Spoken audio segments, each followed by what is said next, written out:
Servus Männer, it's Red Pill Germany again. Towards the end of the year, so between Christmas and New Year, the vaccinations against our very, very severe pandemic here in Europe and in Germany will start.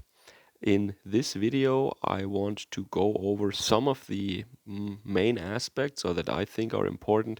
That is, who should have access first? What is the order? What kind of groups are there? What groups of what priority were defined? This goes for Germany, of course. I will be talking about Germany today. And also, what is the difference to the US and the UK? Why it came a little later? What about liability? It's hard to find out things here. And yeah, what is going on? All right, so I want to start with the a little bit delayed start of the vaccinations. That has to do with the approval for the market in the European Union. So that was organized EU-wide.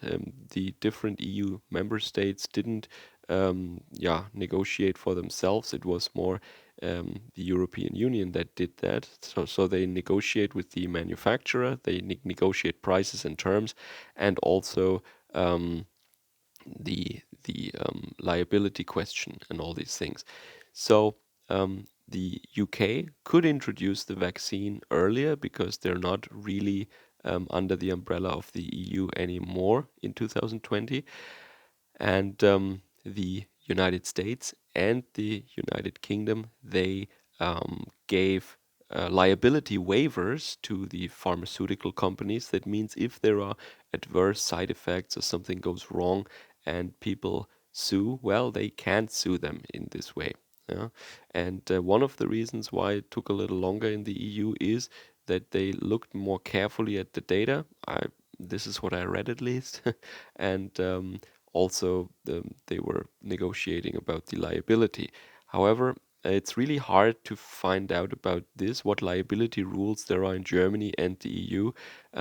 I was reading, for example, that the normal terms for manufacturer liability and also for liability of pharmaceutical products would be valid, that there are no special deals, no special waivers.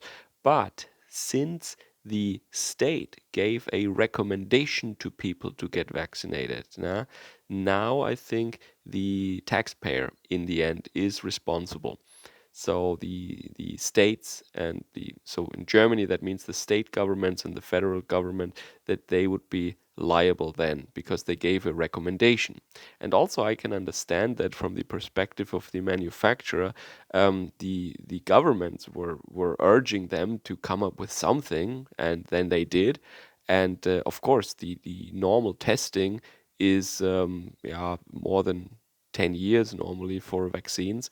I read that the fastest vaccine that was ever getting the green light was for mumps, I think, and that took 4 years, and that was the record so far. So now they want to do it in a couple of months because it's not even a year; it's a couple of months that they're developing this thing. I mean, 1 year ago, the West didn't even know that this virus even exists because China kept it a secret. So the public or researchers, they didn't even know 1 year ago. So it's definitely less than a year since they're seriously doing research or carrying out tests for these vaccines that we have right now. So that means if the state demands and pushes you to release that product, you will tell them, okay, we can do that. However, we didn't have time to test it, and this is not the normal approval procedure. So we can offer you this stuff, yes, but you will be liable.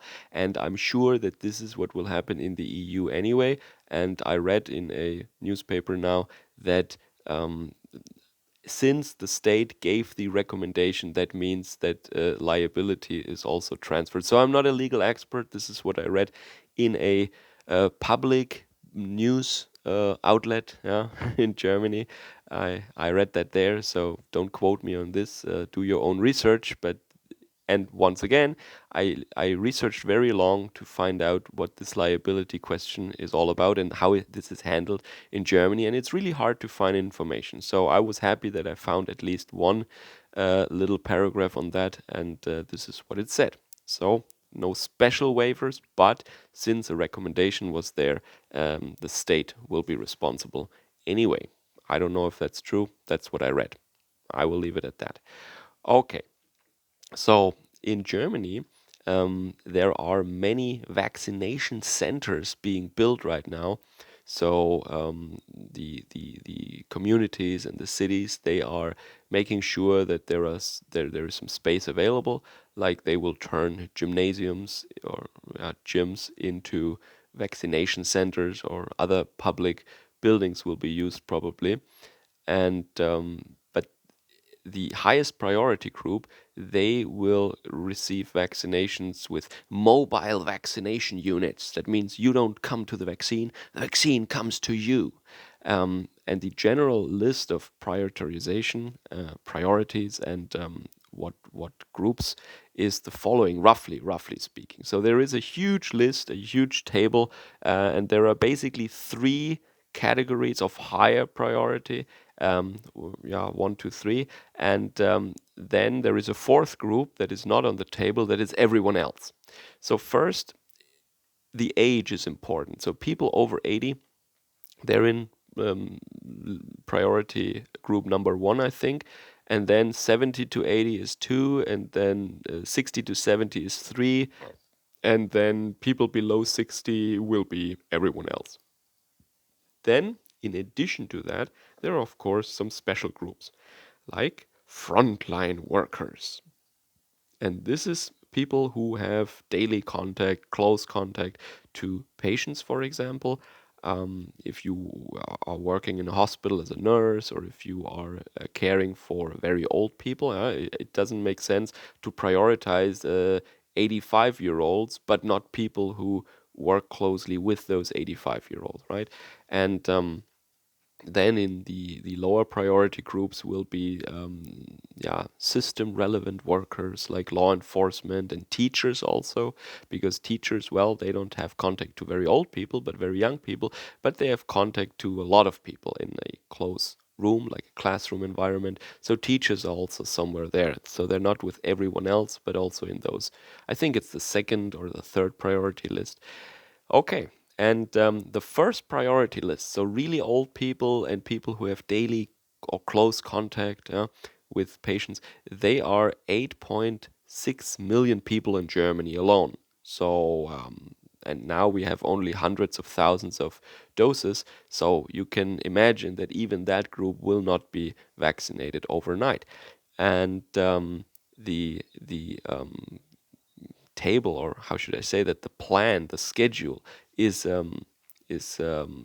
that we have estimated right now, or that we have right now. It means that those priority groups will be dealt with, I guess, in the first 6 months, and then from the middle of 2021, only then people under 60 and with no heart conditions, and who not for some reason or another are in those higher priority lists, will be able to get vaccinated if they want to anyway. So for us, that, yeah, people who are under 60, or for those people who are under 60 in Germany, they will not even have the choice, or the option to get vaccinated before the middle of the next year. So that is one thing. And then a very peculiar thing I noticed is that it became clear that there are some rivalries now between certain professional groups, let's say. So, for example, there are different kind of medical doctors, right? There is clinic staff, yeah, that work in gigantic hospitals that have a lot of contact with heavy cases or something, and then there are normal practitioners, who have a private, a normal practice somewhere, and they have moderate contact with patients, right? Not like in a big hospital where all the severe cases come in. And then there is a third group, I would say, the specialists, so neurologists, dermatologists, eye doctors, whatever. I mean, they have basically no risk or no contact with patients that is higher than that of the average person, because the if you go to an eye doctor, that doesn't mean that you have an increased risk of being a carrier of the plague or something. It's just you would have the same risk as someone who works in a bakery, I would say. Maybe the bakery has even more customers. So yeah.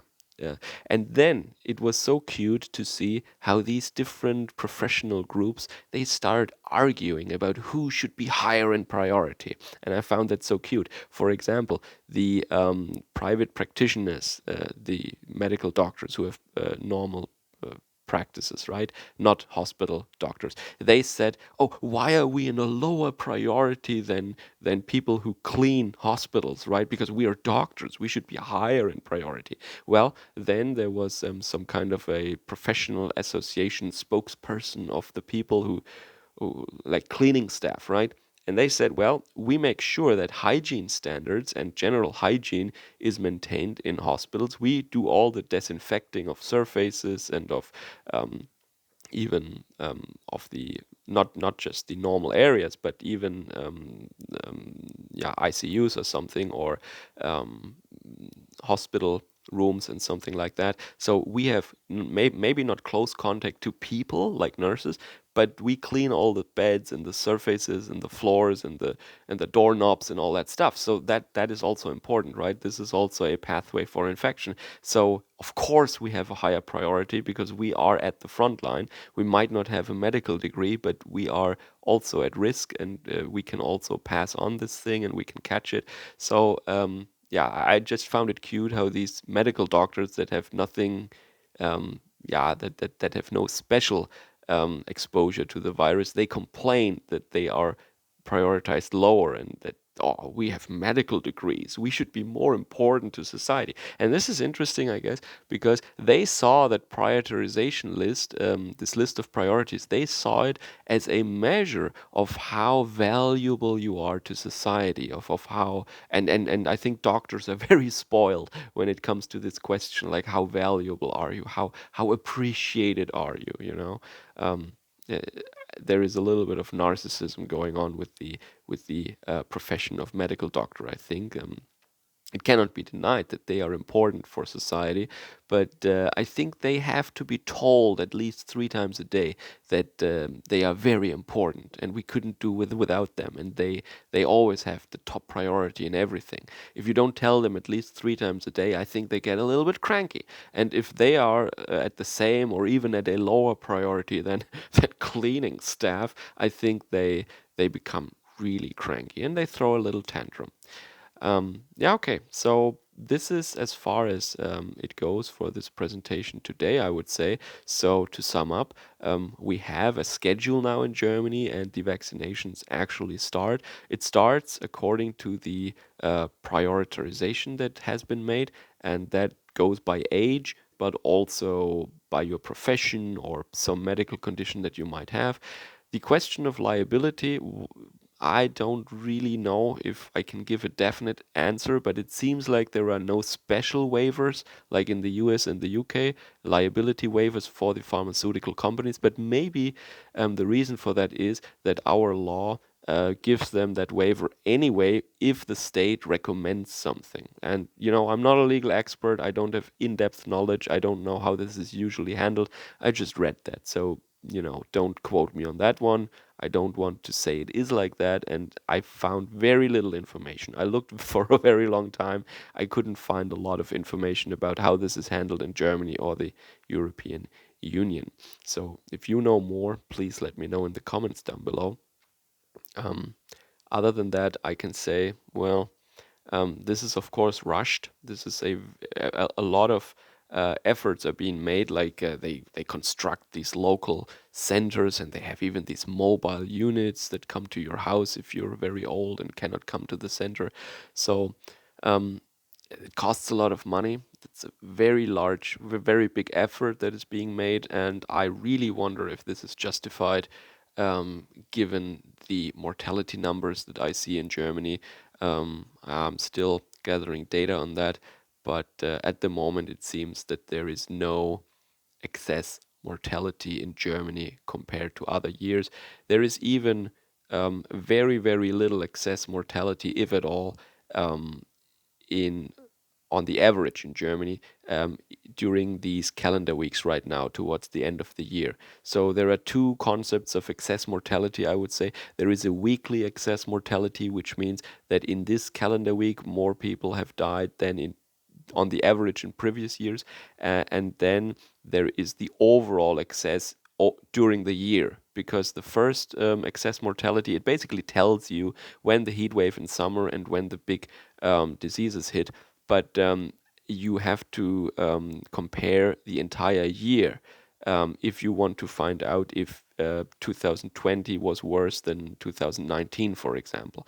And yes, of course, there were calendar weeks in 2020 when there was excess mortality, of course, but that goes for every other previous year. It just tells you when these diseases come, right?